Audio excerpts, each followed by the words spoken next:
nakapot 5 games eh. Ang mahalaga ngayon, you were talking about preparations at mukhang handa na ang Cuneta Astrodome, ang Champions Arena for this best of 7 series. TNC Pro Team going up against Team Liquid Philippines. Wasakan ng pangarap to Wolf. Tanggalan sa bracket at sisimulan natin yan dito sa Flying Clouds. That's right. Our map draw, there's been a decent amount of games mula sa TLPH at pati na rin sa TNC Pro Team, but this is the matter at hand. Nabanggit mo kanina dun sa Infinix Keys to Victory. Okay. Ito na ang bago.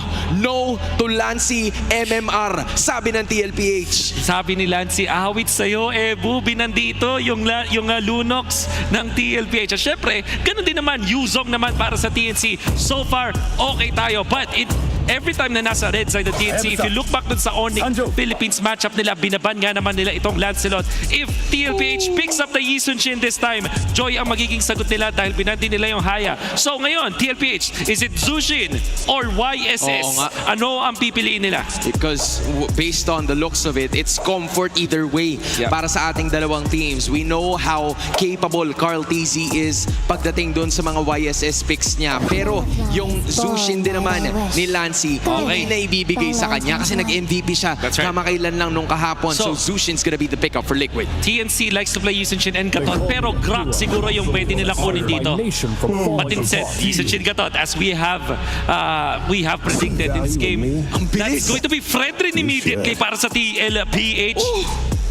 Imposibleng hindi ko maalala ang voice line na yan. Oo, di ba? Nag-SS lang si Hellcurt dun sa Yun na. paligid. Pero okay lang yun.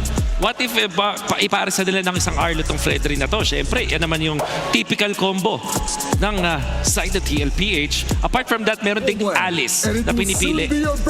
And that should be Lapu-Lapu na pinili. Third pick, Fredrin and Lapu-Lapu po ang sagot ng TLPH. I think the idea here for Liquid is they want to make yung Lapu-Lapu a little bit more flexible. Tsaka yung Arlot kasi pag sila yung pumili, it wouldn't really be a threat para sa TNC na piliin din yun kasi the Gatot Kacha and the Arlot combo isn't really, originally good on paper. Decente siya kung magkakaroon sila ng mga showtime plays na ganun nga yung ginawa ng TLPH kamakailan lang nung nakalaban nila yung Aurora, but it didn't work so well for them.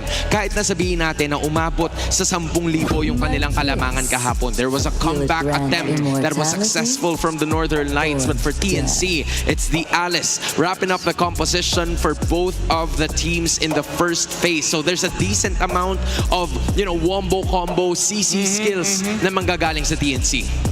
This is the preparation mula sa TNC. Alice ang kanilang isasagot sa Lapu-Lapu ng TLPH. So far, because of the fact na ang piniling mid lane ng TLPH ay Jushin, tapos may kasama silang Fredrin, mataas yung control rate dito. In fact, madami silang mga stunts pag dinagdago pa yung Lapu-Lapu. Pero ang kulang sa kanila, damage. That is why this Alice was picked up by TNC. Sa ngayon, hindi pa natin nakikita ng TLPH ng way para tunawin ang tanky heroes ng TNC courtesy of Chakno, pati na rin itong Alice ni Trimar. Pag may revitalize itong Alice, mahihirapang mag-burst ng TLPH. TNC, identifying this, hindi sila magbaban ng mga burst mages. In fact, ang kanilang ibaban ay mga JP heroes. Hylos na ba ang kasunod na ban na to mula sa TNC? You're looking at, them removing a bit more ng mobility. Tinanggal nila yung combo dun sa Fredrin ng Matilda, which we've been seeing from the past few weeks now. On the other hand, that's an Eve na tinanggal ng Team Liquid Philippines because of the artillery mage removal. They don't want to control the area if you are TNC. So kung titingnan natin para sa TLPH, binan nila yung Eve. Ngayon yung TNC napapaisip, should we ban the 1-1 na napakataas ng contention rate nung regular season. Pero pagdating itong playoffs, hindi masyadong pinapansin. 1-1 is a hero na typically kinakombo din sa isang utility jungler kasi hindi ganun ka-greedy when it comes to the farming. And TNC, wala pa sila mage. Hylos nga ang ibaban dito ng TNC. Inopen nila ang 1-1. This tells me, handa sila na mag-lane versus that 1-1. The Bane ban could have been an answer to the 1-1. TNC, nanakawin nyo ba ang favorite hero ni Benny Cutie?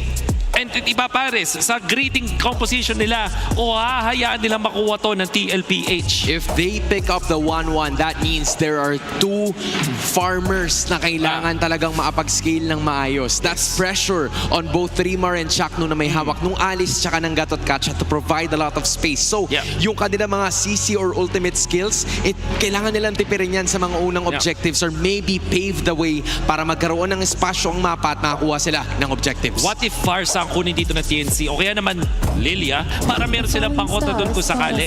Instead, it's Novaria. Ganun pa rin. The nuke mage that we're looking for, ang tatapat nila, pampalagkit sa kanilang composition. Meron na sila sagot. Kahit pa paano dito sa 1-1, TLPH might consider that. Pero, ang isa pang nagiging sagot dito na nakita natin kahapon, Nathan, TLPH. Nanalo sila with that Nathan when they picked it up once dito sa ating regular season. Pero hindi, babalik sa Harit ang TLPH. Mid-range sa kanilang atake dito. Looking for their roamer. Sa mga ganitong moments, ang natitira is Badang or Hilda. And that could be the option for TLPH. And may Arlot pa rin naman. What is your daddy JP stun hero? A combination, that is the Khalid na pipiliin ni JP at ng TLPH. This is them looking for the backlines. Parang ayaw na nilang masyadong patagalin yung laban. They wanna try to look for Lancy na nandun sa likuran kasi alam niya na hahanap-hanapin siya eh. So TNC needs to have an answer for that. Parang hindi ko nila gusto mag-fight dito. Remember they pick up the Iksha before? Yes. Kasi front to back to TLPH, pangharapan yung gusto nila gawin. Although may dive itong si JP, it's not gonna be at the quote-unquote dive hero kasi wala siyang halos makakasabay na magsusupplement ng damage. Right. Meron pang dive ang TLPH, don't get me wrong. Pero damage na pang diver, yun yung magiging problema. It's the Granger instead. So, as we said, hindi nga talaga sila kukuha ng fighter. Kasi ang idea dito, meron nga silang pag-dive pero wala sila nung parang pang-abot doon sa Zushin at Harit, di ba? Kailangan pa nilang lumapit and it will be awkward for them to fight. Kaya naman, lalabanan ng konting range dito, nagdagdag ng range ang side ng TNC. This is a moment for TLPH with a classic composition na kanilang na-build up. It's somewhat lacking a little bit more on the damage department, but if they can farm very well, baka posible na makita natin sila na mag-stampede, and same could be said for TNC who's building towards a double marksman lineup. Nadagdagan mo pa ng Novaria sa pagkakataon na ito. At ito ang pagkakataon, Champions Arena, unang laban ng Best of 7 series. Casters, you better get this started. At magsisimula na nga ang lower bracket finals ng Season 16. Pumuso ang TNC Pro Team kahapon at nakita natin ang kanilang kagustuhan na lumaban sa mga kampiyon. Pero ang kanilang kaharap ngayon, Team Liquid Philippines, the reigning, defending MPL champions. Hindi rin to nagbibiro dahil ito yung version ng Liquid nakakagaling lang sa talo, nakakagaling lang sa defeat against Aurora. Yep. And kita naman natin parang kilalang-kilala talaga nilang isa't isa. Yung draft ay nagkaroon ng konting deviation coming up from both sides. Pero itong deviation na ito, naging familiar na tayo kasi nakita na natin ito na ginamit nila nung regular season. Oo, at nakita na nga rin natin, when we look at the composition of the side of TNC Pro Team, nasanay na tayo ng mga mid-range mage ang ginagamit dito ni Lancy, mga Zushin, mga Lunox, syempre, signature. Pero ngayon, kakaiba na. Mas malayo artillery range on this Novaria. Oh, kasi may mga ano pa naman, may mga tulad pa nila Kimi, nila Farsa. Pero I think yung combo nung Alice and pa rin yung Novaria ay super tempting for DNC kasi kapag nag-start yung team fight, kapag tinignan mo yung heroes ng TLPH, medyo dependent sila if makakapasok ka sa loob ng mga skirmishes. Pero imagine mo, nasa ilalim ka ng Astral Echo, na shout sa Echo by the way, and may Throne of Ruin problem ka pa. So malaki yung protection ng TNC. Ito yung box na hinihingi ni Wolves sa kanyang keys to victory. Oo, grabe din pala no, kapag natamaan ka ng Astral Echo, mas malaki yung chance na matamaan ka ng Avatar of the Guardian. At ito na yung nauuso ngayon eh.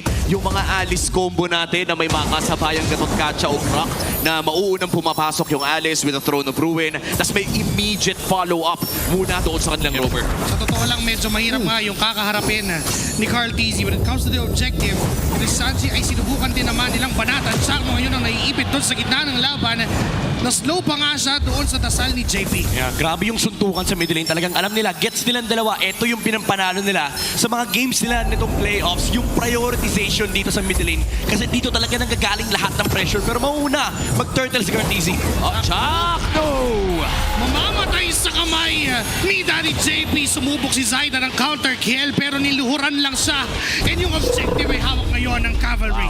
Great early start para dito sa Team Liquid Philippines. Nakuha na nga nila ang pagong at mukhang mai-invade pa nga dito sa Zaida. Magagamit na ang Kamuntigan pang manakaw. Yeah. Tapang ayaw i-retry ni Zaida yung kanyang purple buff. And again, this is all the mid-lane pressure from TLPH. And ang kinaganda sa lineup nila, sila yung stronger sa early game, especially having that Zushin. Actually, yung Zushin lang mid-prio na kagad din eh. Dagdagan mo pa ng Khalid na may damage, na may konting stun kapag umabot ng level 4. This actually perfectly fits dun sa win condition ng TLPH na kailangan nila makalamang sa early game kasi may, grabe yung mid-game power spike nila, lalo kapag nakuha na ni Harit yung kanyang first item. Bilis din kasi nung ikot na imagine kahit makita mo ng Mountain Shocker, teka lang, sa gitna kasi ay merong laban. Sanji na paggamit ng Crimson Beacon para lang umatras doon and going back, kahit nga sabihin mong gamitan ng Mountain Shocker, kung mauuna yung Team Liquid doon sa mga pwestong gusto nilang puntahan, yun yung hirap na kakaharapin ng TNC. Yeah.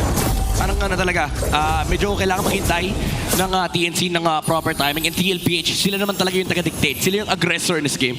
Oo. And in terms of aggression, hinihintay talaga natin itong play galing sa Team Liquid Philippines considering na sanay tayo na kapag nagsimula yung Stampede na ganito kaaga, tuloy-tuloy na. Pero Throne of Ruin dito sa isa. Pasok si Trimar sa gitna ng laban pero si Sanji lang ang kanyang naabutan na paggamit pa ng Purify pero ngayon naiipit na si Trimar sa kamay ni Carl Dizzy. Sanford ay nandyan din pero wala pa rin namang casualties. Tatahimik muli ang dalawang kupunan. Oh, and so far makikita natin sa loob ng ating 3-minute game ay hindi pa naman masyadong lumalaki ang kalamangan dito ng Team Liquid Philippines considering na itong 1,000 na to ay sabihin na natin last 2 minutes ay hawak na nila. Yeah. I mean, ito talaga yung requirement for TLPH. And for TNC naman, kailangan nila ma-repel yung aggression na nagagaling sa middle lane. Medyo overcommitment lang mula kay Trimmer kanina. Wala kasi silang damage at that point. And si Zaida nag-hover doon sa may middle lane. And nag-commit sila ng Flicker Throne Ruin combo from Trimmer. Pero basically, yun yung task for TNC. Kailangan i-match mo yung aggression ng TLPH and i-minimize mo yung casualty na pwedeng mawala. At sinisimulan na nga nila ang pagong dito. Chakno mabubuhat pero tingnan natin mukhang makakapasok si Zaida. Nagamitan na naman ng Astral Echo. Nandiyan na rin. Pero kuha pa rin ni Carl Dizzy. Yung pagong Trimar Minotaur ng Ruins doon sa likuran. At unti-unting bumabagsak ang buhay ng Team Liquid Philippines. Isa pa rin sa isang palitan. But Trimar still goes in. Ohebay sumayaw sa gitna with the Zaman Force. Pero wala pa rin mamamatay. Isa sa isa. Pero Turtle ay hawak ng Team Liquid Philippines. And that's 2 turtles na masesecure na ng Team Liquid Philippines. At bukod pa lamang dyan ay nakikita natin kung gaano ka-confident si Oheb on this Harith. 3 yung sinasayawan niya on that Zaman Force. Yeah, but that's that's also a small win for TNC kasi ramdam natin parang sinasampulan nila yung Team Liquid Philippines gaano kalakas yung kanilang team fight. Especially having this Yisun Shin and Granger. Pagdating ng mid-game, kaya nila sabayan yung power spike ng Team Liquid Philippines. And magkakaproblema sila dito kapag nabuo na ni Trimar yung kanyang mga defensive items per se.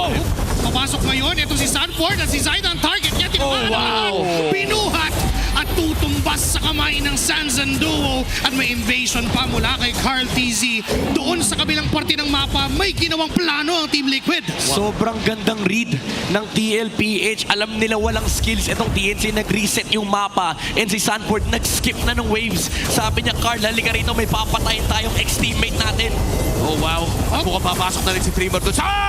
At tinamaan ng Jolen mula kay Lancy. Tutumba yung Torre kasabay ng buhay ni Oheb.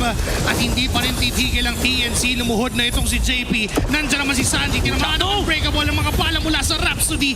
Pero aatras na rin ang Team Liquid at TNC. Pero nakabawi doon ang Phoenix Army. And Nancy from downtown ay natamaan si Oheb. Hindi mo naman kasi mapupurify yung damage ng Astral Shatter. Oo, kahit i-purify kapag tumama na sa mukha mo, wala na.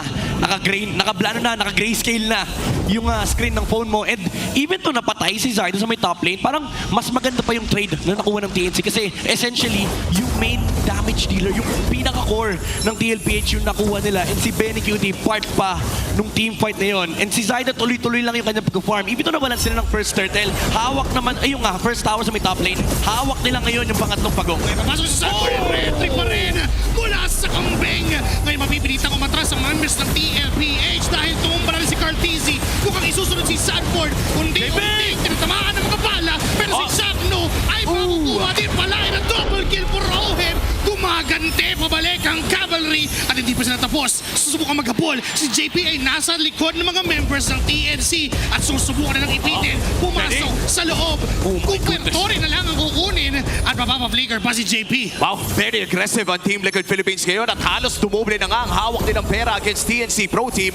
That was an initially good engage mula kay Trimar, pero napaliktad pa. Yeah, importante sana yung nakuha nila. Napatay nila yung jungler ng TLPH, but JP with that raging Sandstorm and nag-disperse yung TNC. And yun yung medyo downside no, ng ganitong klaseng lineup since majority of TNC's members are damage dealers. Nung pumasok yung Khalid, medyo nag-hesitate sila mag-commit sa team fight. And because of that, TLPH Oheb was able to find good angles for the Zaman Force, yung kanyang mga dashes kasi essentially nag-buy time yung Khalid para mapag-dish out sila ng damage. Muntik-muntikan nga lang doon si Sanji na ipit na. Diyan din si Chaco Third Romis ay nagamit Oh, wow. pa. Hindi na nakatakas pa. Etong si Chef Sanji. At makukuha siya ng TNC pero mukhang hindi pa tapos. Pipilit pa ng pwersa ang laban ng TNC. Oo, Chuck No, mukhang tatama dito yung bangka. Pero mukhang makakaligpan naman sa likod. Si Sanford sa likod, si Benny QT, hinahanap niya! Tinamaan si Benny QT ng Land Smasher na yung damage para kunin ang buhay ni Benny QT. Energy eruption mula kay Curtis. Sanford still goes in at may sumayaw pa sa likod. Si Zaida yung gusto niyang targetin. Pero bukod kay Benny QT ay wala nang mamamatay. Grabe si Sanford. Pinaalala niya kay Benny QT. Ben, naaalala mo nung tinawag akong Apex Predator? Ito yun, no, pagka-dash nung Granger, quick punish mula kay Sanford. Even though nakapag-dash pa siya papunta na sa pader, there was this flicker play mula kay Sanford and nag-land yung kanyang shaker. Oo, at yun naman kasi nakakatakot no, when you're facing this Lapu-Lapu coming in from Sanford. Ito yung isipin mo tuwing may flicker itong taong to, naghahanap talaga ng katawan niya. We saw it already doon sa loob ng jungle. Si Zaida nahanap niya at ngayon na up yung flicker, nahanap naman niya si Benny QT. Pero naku si Sanford! Si Sanford yata ang unang targetin. Kasama yung AOG ay nakuha din ang buhay niya, Carl TZ. Falling 60% HP at pinapaalis ng TNC ang TLPH dun sa Lord.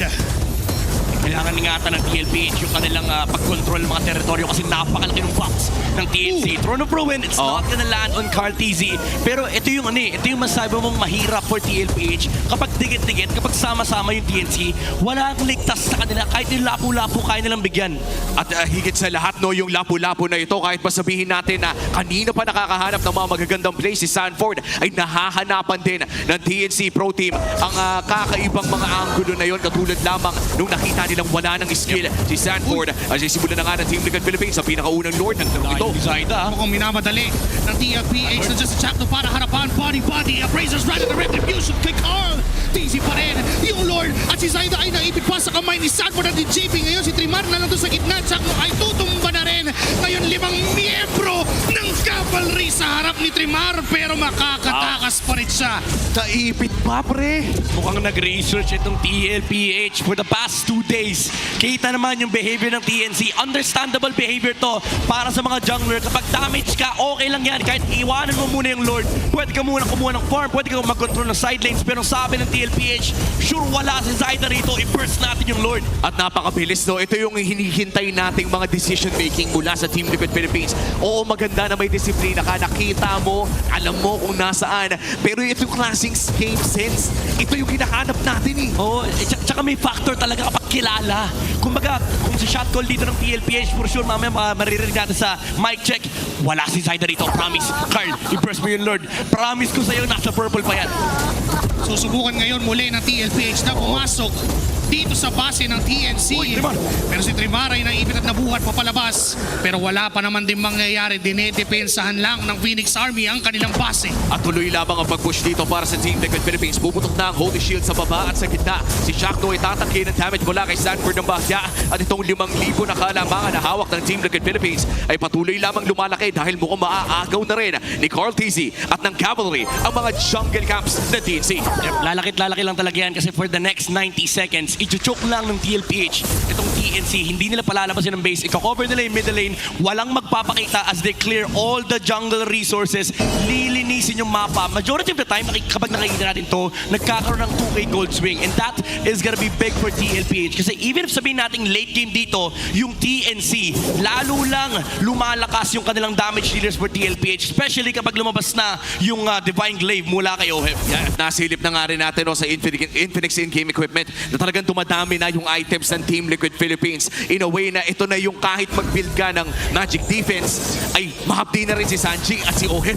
Ang thing naman for TNC is they have Lancy. Yung Novaria na mataas yung poke damage and as well as yung vision na kanyang ibigay together with the Season Shin. Yun yung way ng TNC para hindi basta-basta sila mapasok ng TLPH. Yeah. Pwede nila magamit yung kanyang scout, yung vision, and of course yung mga pang-check bush para unti-unti nilang unti-unti sila makalabas ng kanilang base, makover yung mga bush. Pero ang isa pang problem nila is kailangan pa nila mag-clear ng wave. Arteezy even using the retribution to chase Chapnu. Grabe. Ayaw talaga nilang pigilan. Ako si Chaknu! Tutuloy yata ang TLPH sa kanilang stampede. Si Chakno, kailangan na rin ng HP. Torno Rubens ay tumama doon sa mga members ng TLPH. Pero Sanford goes in doon sa likod. Pero unti-unti nga atras. Chakno ay tutumba na rin. Pati si Trimar ay aatras na. And TLPH, ganun-ganun lang kayang mag-angas. At habang nangyayari yun no, ay nakakuha tayo ng napakadaming mga objektiba as well for Team Liquid Philippines. Recta Lord pa para kay Oheb. 2 objectives plus a winning team fight. It almost looked dangerous for TLPH. Ang ganda nung na-art na punish ni Trimar, but Sanford shut it down.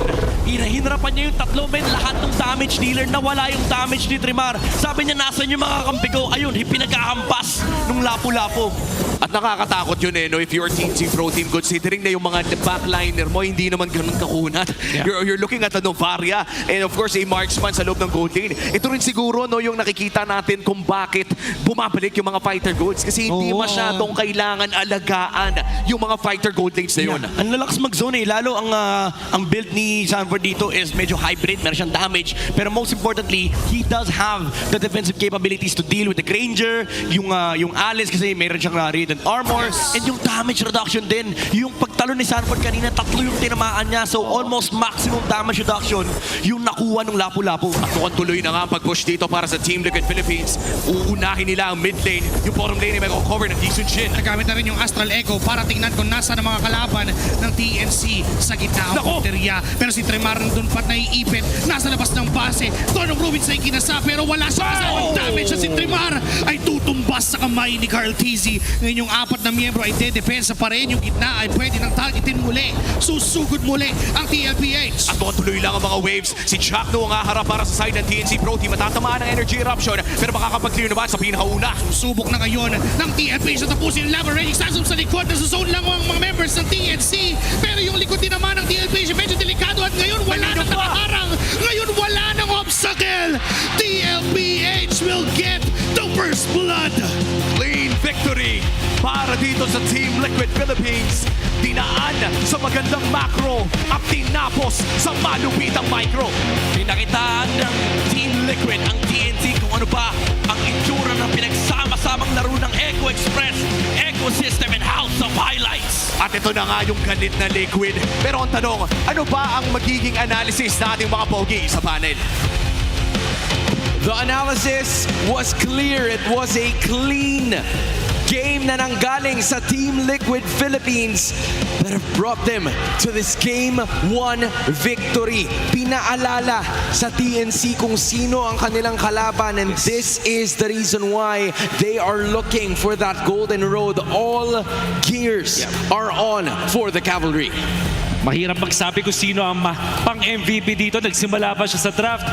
Pero syempre, si Sanford ang ating idideklarang MVP. May isa akong naalala ginawa dito ni Sanford nung sinasabi natin na ang composition ng TNC ay kailangan na i-keep nila yung kanilang box. Take care of their box. Yan ang keys to victory para sa TNC. Pero paano mo aayusin ang formation mo kung meron kang galit na lapu-lapu na ginugulo yung backlines mo? that is going to be the Granger Novaria na pinipressure dito ni Sanford relentlessly in this game. At dahil hindi sila nakakaporma, ang TNC nalugi kina Sanford.